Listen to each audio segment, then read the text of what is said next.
தியேட்டருடைய அந்த வல்காரிட்டி அந்த விஷயத்தெல்லாம் கம்மி பண்ணணுன்றதுக்காக லைசன்சிங் ஆக்ட் வந்ததை பார்த்தோம். ஸோ அதனால என்ன பண்றாங்க, மற்ற ஜானர்ஸ் ஆஃப் ரைட்டிங்ல எல்லாம் வந்து எக்ஸ்ப்ளோர் பண்றதுக்கு நிறைய விஷயங்கள் இருக்கும்போது இதுல வந்து ரொம்ப காஷியஸா செலக்ட் பண்ற மாதிரியான ஒரு நிர்பந்தம் இருக்கு அப்படின்னு சொல்லிட்டு பாக்குறோம். அடிசனுடைய கேட்டோ இது வந்து அவருடைய ட்ராஜடியா பாக்குறோம். ஜார்ஜ் வாஷிங்டன் வந்து இதனால டீப்பா இன்ஃபுளுன்ஸ் ஆயிருக்கு. யூஎஸ்ல ஒரு பாப்புலர் பிளேவா இருந்திருக்கு அப்படின்னு சொல்லிட்டு சொல்றாங்க. So a marked determination to purity the English stage from the licentiousness of the restoration dogma. Reactions tend to be extreme. அதாவது ஒரு இங்கிலீஷ் ஸ்டேஜ பியூரிஃபை பண்ணக்கூடிய ஒரு டிட்டர்மினேஷன் வந்து எடுத்துட்டு வந்திருக்காங்க. எப்படி வந்து ரெஸ்டரேஷன் டிராமால ஃபுல்லா வல்கர்னஸ், செக்ஷுவலிட்டி, அப்புறமா வந்து இது பாலிகேமி, இந்த மாதிரி அஃபேர்ஸ், எக்ஸ்ட்ரா மேரிட்டல் அஃபேர்ஸ் எல்லாம் வந்து கொண்டு வந்தாங்க இல்லையா. அந்த மாதிரியான விஷயங்கள்ல வந்து நம்ம இங்கிலீஷ் ஸ்டேஜ ஒரு பியூரிட்டியை நோக்கி நகர்த்திட்டு போகணும் அப்படின்ற ஒரு மார்க் ஆஃப் டிட்டர்மினேஷன் வந்து இந்த டைம்ல இருக்கு அப்படின்னு பாக்குறோம். பொலிட்டிக்கல் சட்டையர்ஸ், விட், இது எல்லாமே வந்து காமனா இந்த பீரியட் வரைக்குமே நமக்கு கண்டினியூ ஆயிட்டு இருக்கு. ட்ரைடன்லயும் பார்த்தோம் இல்லையா, ரெஸ்டரேஷன்லயும் ஆப்சலாம் அண்ட் ஆக்கிடோபன் பார்த்தோம். ஸோ அந்த மாதிரி பொலிட்டிக்கல் சட்டையர் வந்து நம்ம கண்டினியூ ஆயிட்டு இருக்கிறத பார்த்துட்டே வரோம். பிளாட்டுக்கு ரொம்ப எம்பசிஸ் பண்றாங்க. மோஸ்ட்லி வந்து sentimental comedy or comedy of manners இதெல்லாம் வந்தது இல்லையா.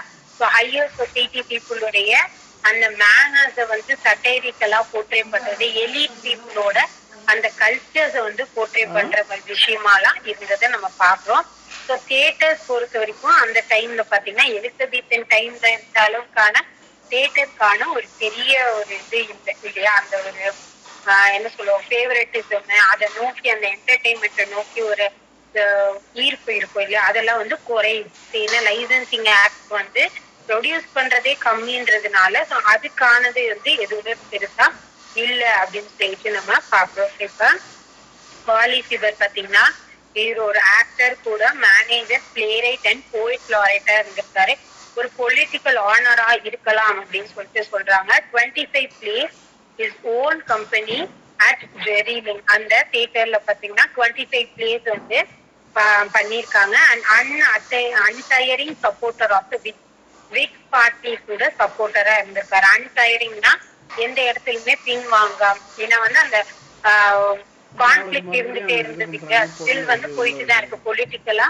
இந்த விக்ஸ் அண்ட் டோரிஸ்க்கான அந்த இஷ்யூஸ் போயிட்டே இருக்கிறதுனால விக்ஸுக்கு சப்போர்ட்டிவா இருந்திருக்காரு. ஃபீல்டிங் எல்லாமே வந்து எக்ஸ்க்ளூடட் டோரி, இவங்களை எல்லாரையும் எக்ஸ்க்ளூட் பண்ணிருக்காங்க டோரிஸா இருக்கிறதுனால அப்படின்னு சொல்றாங்க. ஸோ இவருடைய பிளே பாத்தீங்கன்னா லவ் லாஸ்ட் ஷிப் அப்படின்ற ஒரு ஒர்க். இது பாருங்க, நவ் எ ஃபர்காட்டன் கியூரியாசிட்டியா இருக்கு.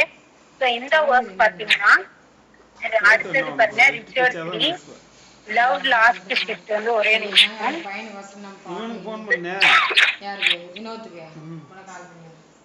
உன் தம்பி அதான் அனுப்பிச்சிருக்காரு. தெரியல, நீ தான் சொல்லணும்.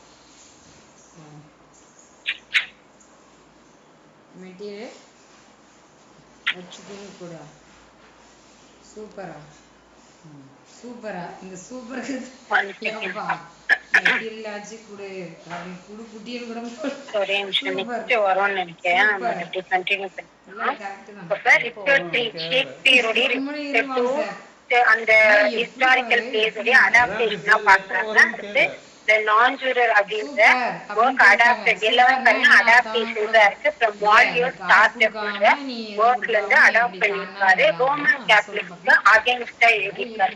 அந்த ப்ராட்டஸ்டன்ட், அந்த ஸ்டூவர்ட், அந்த இதுக்கான விஷயங்கள்லாம் போயிட்டே இருக்கிறதுனால அந்த பர்டிகுலர் எசன்ஸை கேப்சர் பண்ணி இவங்க கண்டினியூ பண்ணி எழுதிட்டு இருந்திருக்காங்க. Brash extroverted personality, not a favourite of his contemporary. இவருடைய பர்சனாலிட்டி பாத்தீங்கன்னா ரொம்ப எக்ஸ்ட்ரோவர்ட், பிராஷிங் அப்படின்ற, அதாவது நம்ம சொல்லுவாங்க நம்ம டைரக்டா introvert extrovert types of personality சொல்லும்போது, இன்ட்ரோவர்ட்ஸ்னா வந்து ரொம்ப டக்குன்னு மிங்கிள் ஆக மாட்டாங்க அப்படின்னு நான் சொல்லியிருக்கேன் இல்லையா. இப்ப எக்ஸ்ட்ரோவர்ட்ஸ்னா என்னன்னு பாத்தீங்கன்னா ஈஸியா மிங்கிள் ஆகிறது இல்லாம ரொம்ப பிராஷிங்கா பேசுறாரு. இப்ப முகத்துக்கு நேராவே ஒருத்தவங்களை கிரிட்டிசைஸ் பண்றது, ஸ்டில் நம்ம கிட்ட அந்த குறை இருக்கலாம். நம்மள ஃபேஸ் பண்ணி யாராவது நீ இப்படிதான், நீ இதுல தப்பு, இதெல்லாம் சரி கிடையாது, நீ பண்றது இந்த விஷயங்கள்லாம் தப்புன்னு நம்மள நேரடியா சொல்லும் போது நமக்கு ரொம்ப கஷ்டமா இருக்கும் பாத்தீங்களா. அதனால இந்த மாதிரியான பர்சனாலிட்டியா இருக்கிறதுனால இவர் கான்டெம்பரரிஸ்க்கு நடுவுல ரொம்ப ஃபேவரட்டா பார்க்கப்படாத ஒரு பர்சனா இருக்காரு. போப் ஈவன் கிரிட்டிசைஸ் பண்ணிருக்காரு. ஸோ போப்போட இதுவே அவரோட நேச்சரே அப்படிதான் இல்லையா. ஸோ அவர் அவருக்கு முன்னாடி யாராவது அவர் ஒர்க்க நல்லா இல்லைன்னு சொல்லிடுறாங்களோ இல்ல அவரை பத்தி ஏதாவது காமெண்ட் பாஸ் பண்ணிட்டாலோ உடனே அவர் அட்டாக் பண்ணிடுவாரு இல்லையா. அதனாலதான் அவரை வார்ப் ஆஃப் கிங்டம் அப்படின்னு சொல்லிட்டு சொல்லுவோம். So Pope criticized his miserable mutilation of crucified Molière and hapless Shakespeare அப்படின்னு சொல்லிட்டு சொல்றாரு. அதாவது மியூட்டிலிட்டி அப்படின்னாலே ஒரு பார்ட் கட் பண்ணி எடுக்கிறது. மியூட்டேஷன் நம்ம சொல்லுவோம், 2-3 பார்ட் ஒன்னா சேர்றது, அந்த மாதிரி சொல்லுவோம் பாத்தீங்களா. அப்ப இவர் என்ன பண்றாரு, அடாப்டேஷன் பண்ணியிருக்காரு பாத்தீங்களா. ஷேக்ஸ்பியரோட அடாப்டேஷன், மாலியரோட அடாப்டேஷன் எல்லாம் பண்ணியிருக்கிறத பார்த்து ரொம்ப மிசரபிளான மியூட்டிலேஷனா இருக்கு, இது ஷேக்ஸ்பியரையும் மாலியரையும் இது பண்ற மாதிரி இருக்கு அப்படின்னு சொல்லிட்டு கிரிட்டிசைஸ் பண்றாங்க. The hero of the second version of Pope's Dunciad, the king of Dunciad. அப்ப போப் the Dunciad சீரீஸ்ல டிஃபரெண்ட் பர்சனாலிட்டிஸ கட்டையர் பண்ணி அவங்களுக்கு ஒரு இது வச்சு ட்ரைடனோட மேக்ஸ்லெக்னோ மாதிரி இவர் என்ன பண்ணிட்டு இருந்தார், டன்சியட் சீரீஸ் கொண்டு வந்தார் இல்லையா. லூயிஸ் தியோபால்டி இவங்களோட நேம்ஸ் எல்லாம் நம்ம ஆல்ரெடி பார்த்துருந்தோம். இவர் என்ன பண்றாரு, செகண்ட் வெர்ஷன் ஆஃப் டன்சியட்ல இவர் கிங்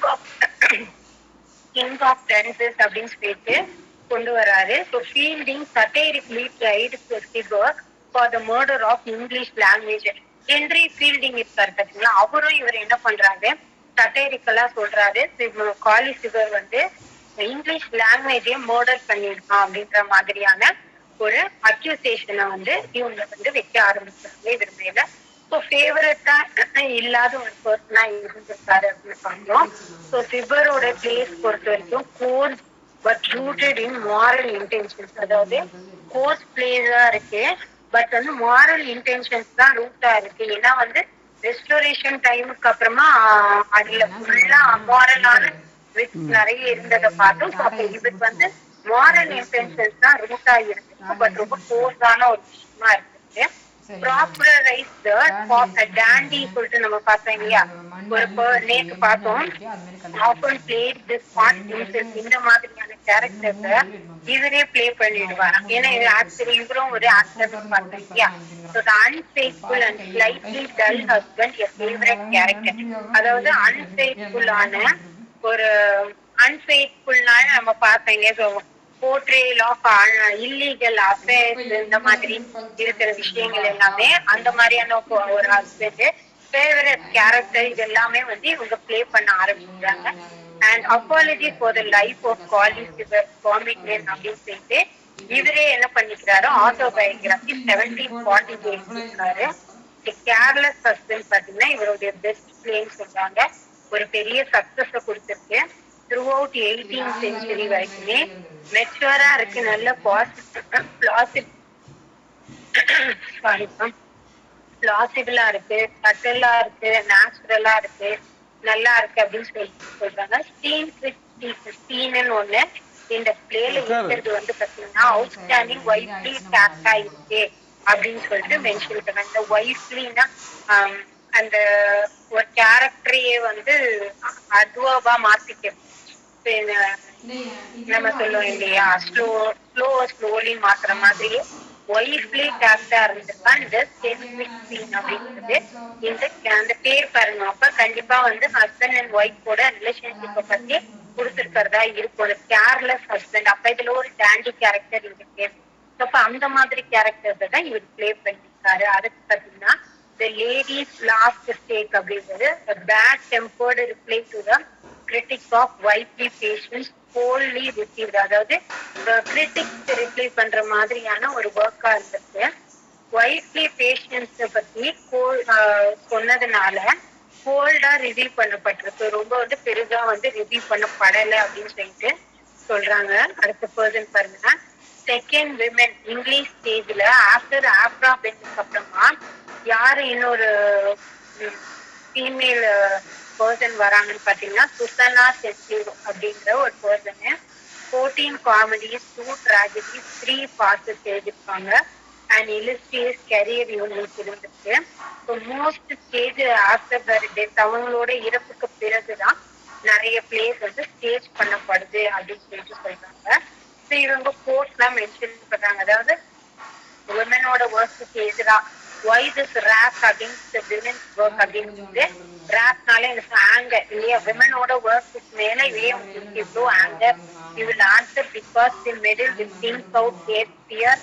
ஏன்னா வந்து மேலோட ஃபியரை தாண்டி சில விஷயங்களை போர்ட்ரே பண்றது, ஃபீமேலோட பெர்செப்ஷன்ல இருந்து சில விஷயங்களை வந்து நம்ம டெபிக் பண்றதெல்லாம் இருக்கு இல்லையா. ஸோ அதை பத்தின கிரிட்டிசைஸா பாக்குறோம் இந்த போட்ட.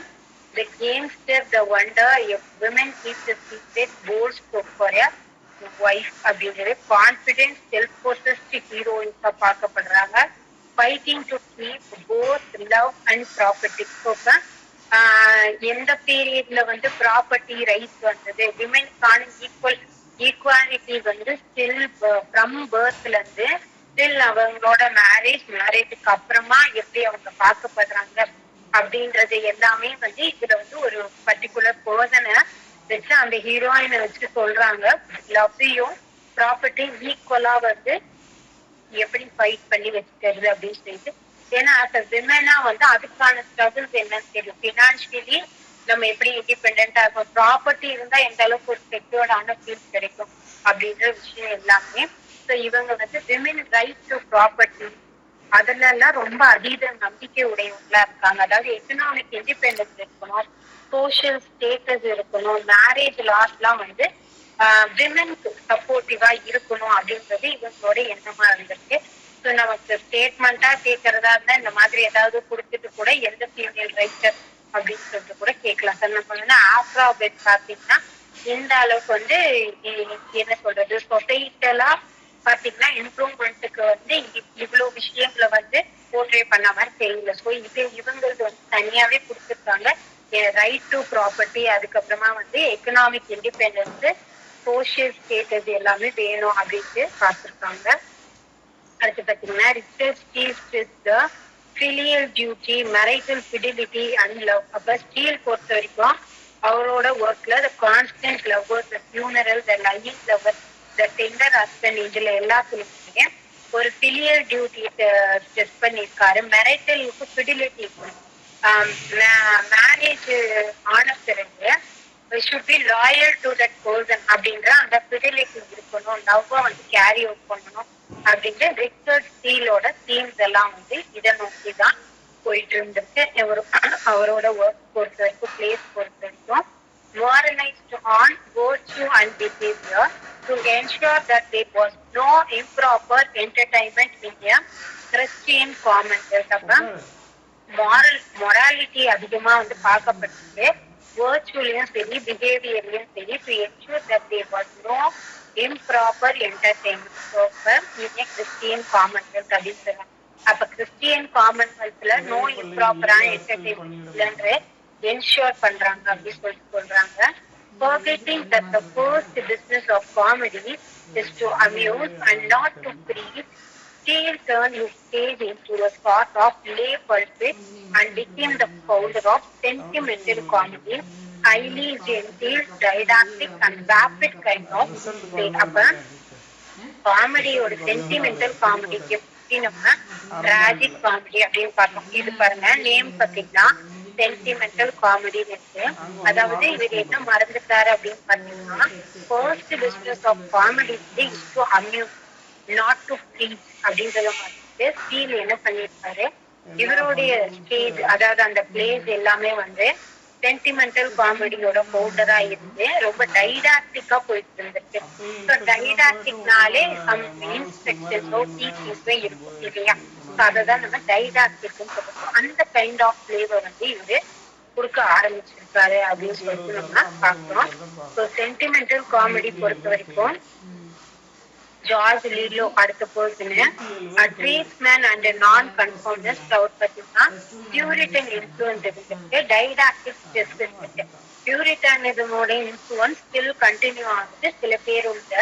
ஸோ அப்படி ஒரு பர்சன் தான் பாத்தீங்கன்னா ஜார்ஜ் லீலோ. அப்ப இவர் என்ன பண்ணிருப்பாரு, கண்டிப்பா எந்த விதமான இம்மாரலான ஆக்டிவிட்டிஸோ எந்த விதமான ஒரு டெபிஷனும் இருந்திருக்காது. அப்ப டைடாக்டிக் டெஸ்ட் அதிகமா இருந்திருக்காரு.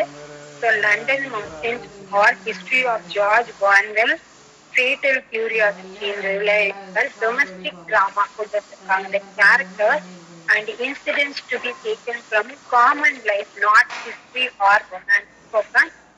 ஒரு பெரிய பீப்புள் ஆண்டனி அண்ட் கிளியோபாட்ரா ரெண்டு பிரின்சிபல் கேரக்டர்ஸ் பார்த்தீங்கன்னா ரிலேட்டட் வித் ஹிஸ்டரி, அவங்களுக்குள்ள இருக்க ரொமான்ஸ் இந்த மாதிரியான விஷயங்கள்லாம் முன்னாடி ஹேண்டில் பண்ணிட்டு இருந்தாங்க. அதுக்கப்புறம் இவங்கெல்லாம் வந்த பிறகுதான் டொமஸ்டிக் டிராமாவா மாறுது. ஸோ கேரக்டர்ஸா இருந்தாலும் சரி, இன்சிடென்ட்ஸா இருந்தாலும் சரி, காமன் லைஃப்ல இருந்து எடுக்கப்படுது. The power of the middle class and the moral spirit எல்லாமே வந்து வெளியே வர ஆரம்பிக்குது அப்படின்னு சொல்லிட்டு நமக்கு சொல்றாங்க. பாத்தீங்கன்னா ஆன் த ஹோல் எப்படி வந்து நம்ம இதை சம் அப் பண்ணலாம்னு பாத்தீங்கன்னா, the establishment of Protestant monarchy, இதைய நம்ம ஆனோவேட் சக்சஷன் ஸ்டார்ட் ஆகுது. ஆஃப்டர் குவீன் ஆனோடைய டெத் அப்புறமா ஜார்ஜ் 1 சக்சீட் பண்றாங்க. ஸ்டில் ஜார்ஜ் 3, வில்லியம் 4 வரைக்கும் அது கண்டினியூ ஆகுது. பிஃபோர் விக்டோரியா, குவீன் விக்டோரியாவோட அக்சென்ஷனுக்கு முன்னாடி வரைக்கும் நம்ம பார்க்கிறோம். அப்ப establishment of Protestant monarchy along with எஃபெக்டிவான பார்லிமெண்ட் மூவியும் கண்டினியூ பண்ணியிருக்காங்க. டெமோக்ரஸியை நோக்கி ஒரு மூவ்மெண்ட் இருந்துச்சு அப்படின்னு சொல்றாங்க. அதாவது மொனார்கி இருந்துட்டு இருக்கு, டெமோக்ரஸி மக்கள், ஏன்னா பார்லிமெண்ட்னு ஒன்று ஸ்டில் வந்து என்ன சொல்றது ஒர்க்கிங்ல இருக்கிற பட்சத்துல எப்ப வேணாலும் அதுக்கான ஒரு முன்னெடுப்பு வந்து நடக்கிறதுக்கான வாய்ப்புகள் இருக்கு. ஸோ அப்படி வந்ததுதான் நம்ம ஆலிவர் க்ரோம்வெல் எல்லாம் நம்ம பார்க்கும்போது அவங்க ஒரு பர்டிகுலர் டைம்ல ஆனா அவர் வந்து தன்னைத்தானே லார்ட் ப்ரொடெக்டரா ரூல் பண்ணிட்டு இருந்தாரு. கைண்ட் ஆஃப் மொனார்கி அப்படின்னு சொல்லலாம். பட் ஸ்டில் அவருக்கு பேக்கப்பா வந்து மக்களை வந்து பார்லிமெண்ட் அந்த ரிலேட்டடான விஷயங்களை சேர்த்து வச்சுட்டு இருந்தாரு. பட் இதுல பாத்தீங்கன்னா ஒரு டெமோக்ரஸியை நோக்கி ஒரு மூவ்மெண்ட் ஸ்டார்ட் ஆகுது. predominance of rational thought in science, religion, literature and human relationships. அதாவது ரேஷனல் தாட்ஸ்ல ஏன்னா என்லைட்மென்ட் அப்படின்னு சொல்லி சொல்றோம் இல்லையா. அப்ப இது எல்லாமே வந்து கொஞ்சம் கொஞ்சமா சயின்ஸ்லயும் சரி, ரிலிஜியன்லயும் சரி, லிட்ரேச்சர்லயும் சரி, ஹியூமன் ரிலேஷன்ஷிப்லயும் சரி, ஒரு ரேஷனல் தாட் வந்து ப்ரிடாமினண்டா வர ஆரம்பிச்சது. Town life, coffee houses, clubs எல்லாம் ப்ராமினெண்டா இருந்துச்சு. Rising side of middle class value. அப்ப மிடில் கிளாஸோட தீம்ஸ் எடுத்து டிராமாக்கா வந்து இவங்களால பிளே பண்ணி காமிக்கும் போது என்ன ஆயிருக்குன்னு பாத்தீங்கன்னா, மிடில் கிளாஸோடைய வேல்யூ வந்து ஒரு ரைஸ் கிடைச்சிருக்கு அப்படின்னு சொல்லிட்டு நமக்கு மென்ஷன் பண்றாங்க அப்படின்றதுதான் நம்ம அப்புறம் இது வந்து பாத்தீங்கன்னா ஏஜ் ஆஃப் போப். ஓகேவா, நம்ம ஏஜ் ஆஃப் போப்ல யாரெல்லாம் பார்த்தோம் அப்படின்னு ஞாபகம் இருக்கும். யாராவது ஒருத்தர் அன்மியூட் பண்ணி இந்த அகஸ்டின் ஸ்டார்ட் பண்ணதுல இருந்து யாரெல்லாம் பார்த்தோம்னு மட்டும் சொன்னீங்கன்னா, ஏதோ பார்க்காம இருந்ததுன்னா அவங்க மட்டும் நான் சொல்றேன், நீங்க அப்படியே நோட் பண்ணிக்கோங்க. யாராவது ஒருத்தர் நேம்ஸ் மட்டும் சொன்னா போதும்பா, இவ்வளவுங்க பார்த்திருக்கோம். இதெல்லாம் ரிப்பீட் பண்ண சொல்லல, நேம்ஸ் மட்டும் சொல்லுங்க.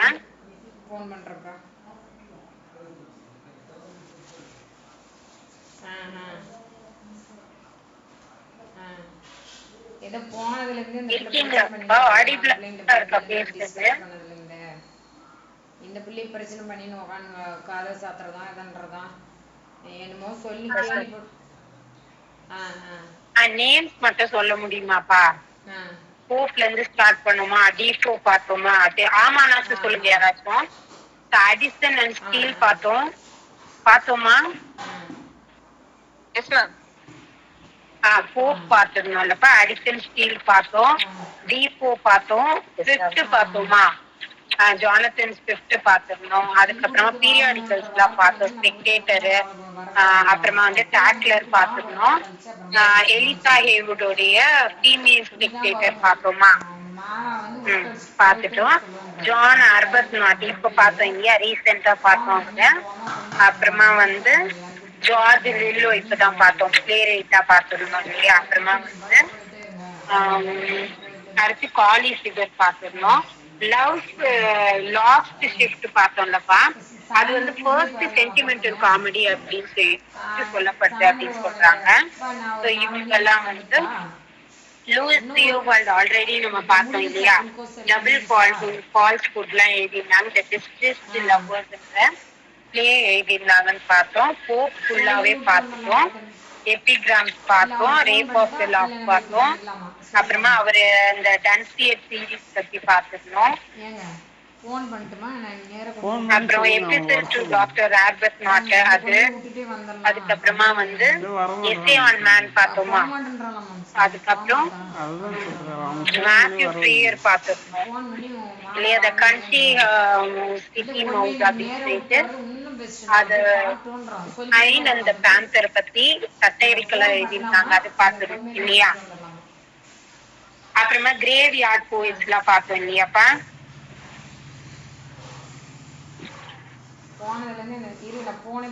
பார்த்துருந்தோமா. கிரே ஓகேப்பா, அவங்க எல்லாம் நம்ம அப்படியே பார்த்துருக்கோம். அவங்க இப்ப நம்ம என்ன பண்ணலாம், ஜான்சன் போடலாம். ஜான்சன் ஸ்டார்ட் பண்ணிக்கலாம். இதை முடிச்சுட்டோம். அதுல ஒரு முறை கேட்டுக்கலாம் அப்படின்னு ஏதாவது விட்டு போயிருந்தா நம்ம திருப்பி செக் பண்ணிக்கலாம். எனி மைனர் ரைட்டர்ஸ் இருந்தாங்கன்னா திருப்பி நீங்க ஒரு முறை ரிவைஸ் பண்ணும்போது இன்னொரு ஒரு டைம் வந்து செக் பண்ணிக்கோங்க. ஓகேவா. நம்ம ஜான்சன் போனோம். ஜான்சனோட ஏஜ் வந்து அதர்வைஸ் இன்னொரு நேம்லயும் சொல்லுவாங்க. யாராவது ஜான்சனோட டைம் பீரியட் சொல்ல முடியுமா?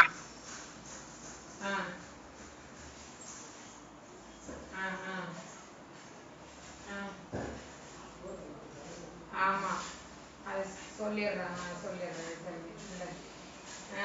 கால் பண்றேன். ஜான்சன் டைம் பீரியட் சொல்ல முடியுமான்னு கேட்டேன்ப்பா. சரி.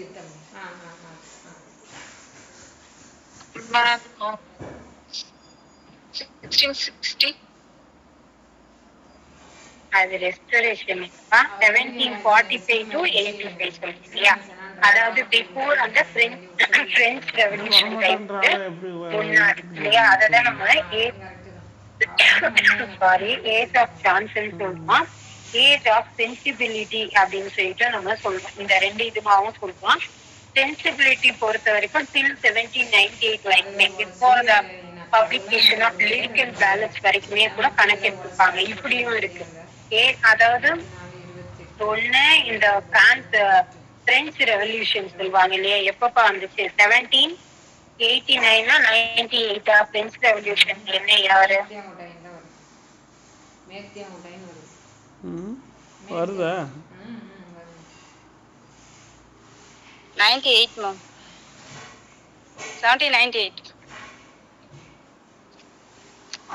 1798 எக்ஸாக்ட்லி சார். 89 தான் நம்ம சொல்லுவோம். 98 வந்து பாத்தீங்கன்னா லிரிக்கல் பேலன்ஸோடைய பப்ளிகேஷன் வந்து ஸ்டார்ட் ஆகுது. நமக்கு இதுல எப்பயுமே ஒரு கன்ஃபியூஷன் இருக்கும். ஞாபகம் வச்சுக்கோங்க, 89 பிரெஞ்சு ரெவல்யூஷனுக்கு அப்புறமா தான் இந்த ஒர்க் எல்லாம் வந்துருக்கு அப்படின்றத மட்டும் ஞாபகம் வச்சுக்கோங்க. அப்ப 18th செஞ்சுரி அது பாத்தீங்கன்னா ஸ்டார்டிங்ல இருந்தே பாத்தீங்கன்னா நாவல்ன்ற ஜான்ராவுடைய ஓப்பனிங் வந்து ஸ்டார்ட் ஆகுது அப்படின்னு பார்க்கலாம். ஸோ இவங்க ஹவுஸ் ஆஃப் ஆனவேரியன்ஸ் பார்த்தோம் இல்லையா. அந்த ரூலர்ஸ் தான், வேற ஒன்றும் இல்லை. William three, queen on, George one, அவங்களுடைய டைம் பீரியடோட மென்ஷன் ஆயிடுச்சு. மற்றபடி வேற ஒன்றும் இல்லை. அப்ப அந்த பர்டிகுலர் டைம்ல இன்டெலெக்சுவல் கிளைமேட் அண்ட் இன்ஃப்ராஸ்ட்ரக்சர் எப்படி இருந்தது அப்படின்றத வந்து நம்ம ஜஸ்ட் பார்த்துட்டு நம்ம இதுக்குள்ள போனோம்னா இன்னும் பெட்டரான ஐடியா கிடைக்கும். ஸோ பிரெஞ்சோட இன்ஃப்ளூயன்ஸ் வந்து கொஞ்சம் கொஞ்சமா ஸ்டார்ட் ஆயிடுச்சு அப்படின்னு சொல்லிட்டு பாக்குறோம்.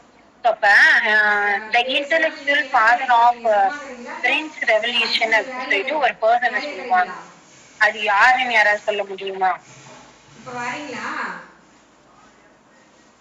நான் வந்து டவுன்ல இருக்கிறேன்பா. அவங்க இவங்க அந்த பொண்ணு லட்சுமிக்கு இல்ல, அந்த பிள்ளை இந்த ஸ்லைட்லயே இருக்குப்பா. ரூசோன்னு சொல்லுவாங்க இல்லையா. ஜீன் ஜாக்ஸ் ரூசோ அப்படின்ற பிலாசபரை தான் என்னன்னு சொல்லுவாங்கன்னு பாத்தீங்கன்னா the intellectual father of the French revolution அப்படின்னு சொல்லிட்டு நமக்கு சொல்லுவாங்க. ஸோ பிரெஞ்சோட இன்ஃபுளுன்ஸ் வந்து இந்த பர்சன்ஸோடைய ஒரு இதுல இருந்தே ஸ்டார்ட் ஆகுது அப்படின்னு சொல்லி சொல்றாங்க. பை 1750 பாத்தீங்கன்னா நல்ல லிட்ரேச்சர் ரேட் வந்து டெவலப் ஆயிருக்கு. ஏன்னா வந்து எல்லா லிட்ரேச்சரும் அதிகமாக எஜுகேஷன் மேல இருக்க ஆர்வம் அதிகமாகும் இல்லையா? அப்ப அதை படிக்கிறதுக்கு லிட்ரேட் பீப்புளும் அதிகமாவாங்க. அப்ப 75% வந்து லிட்ரஸி வந்து 1750 வந்து அடையிறாங்க. Perhaps the most well read நேஷனா இருக்கு. ஸோ அப்ப நல்ல வெல் ரீட் நேஷனா வந்து வெல் ரெட் நேஷனா இருக்கு. ஸோ எடின்பர்க் அந்த ரிவ்யூ அந்த பீரியாடிக்கல்ஸ்ல தி சிட்டி ஆஃப் லெட்டர்ஸ் அப்படின்னே மென்ஷன் பண்ற அளவுக்கு லண்டன் சிட்டியும் சரி அந்த நேஷனுமே சரி பாத்தீங்கன்னா ஒரு நல்ல நேம் வந்து இருக்குது.